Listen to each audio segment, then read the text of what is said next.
Was this win a case of great defense of TNT limiting SMB offensively, or a case of efficient offense with TNT shooting at 50% from the field? Well, anytime you come out with a victory like this, it's always a combination of both. But it was very important for us to get our offense on track because the way to beat a team like San Miguel is to make sure that you're scoring on them.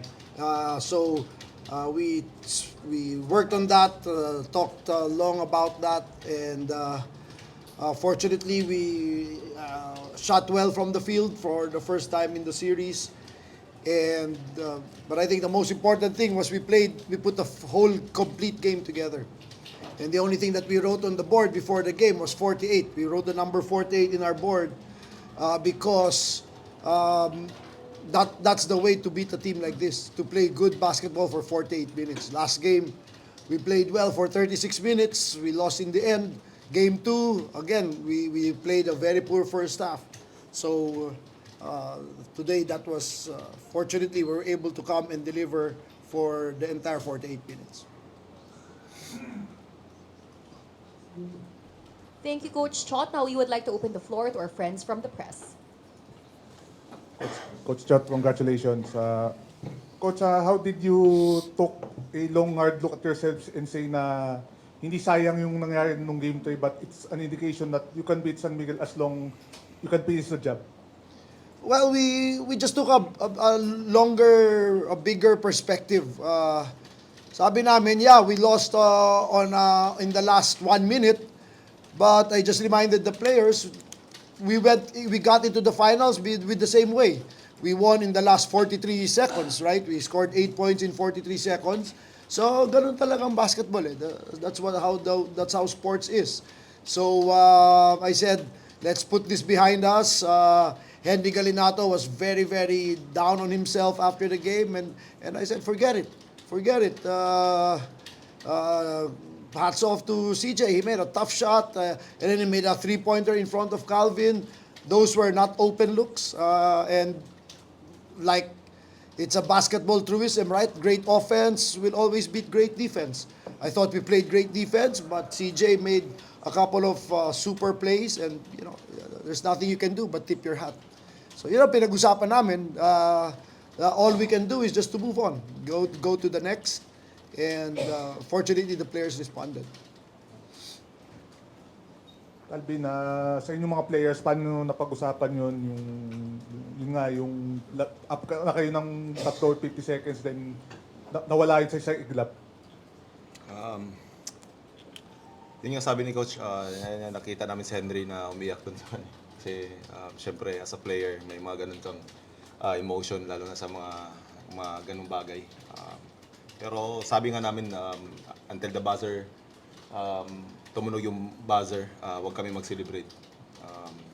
We celebrate early, hat off nga yan, hat off to CJ. Grabe yung kumpiyansa ng tao. Kilala ko naman si CJ talaga. Pero yun, sa practice namin, sinabi lang namin, tiwala lang. Tiwala lang talaga. We have a chance for a best of 3 and we'll take it.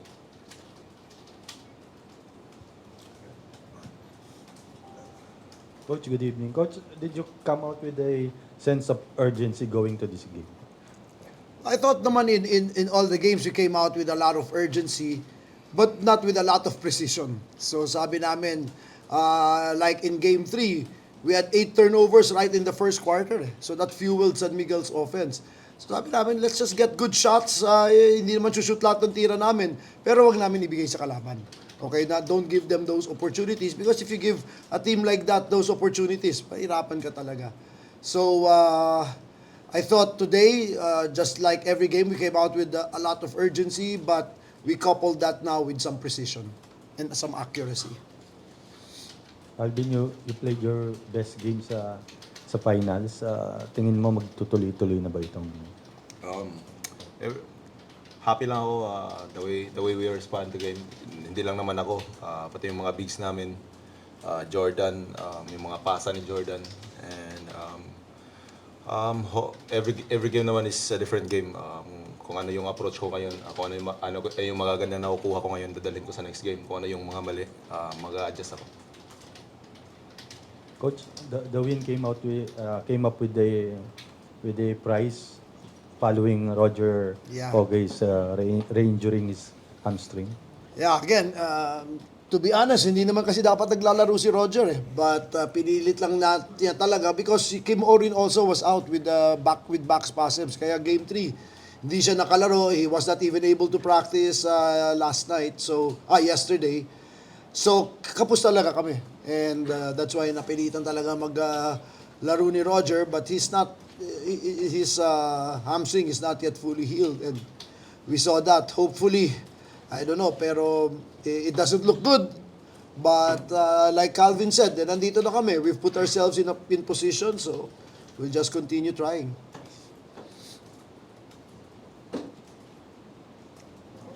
Okay na. Thank you, And guys. that sums up our post-game press conference. Thank you and congratulations once again to TNT. Thank you. Good night, guys. Good night. Good night. Good night.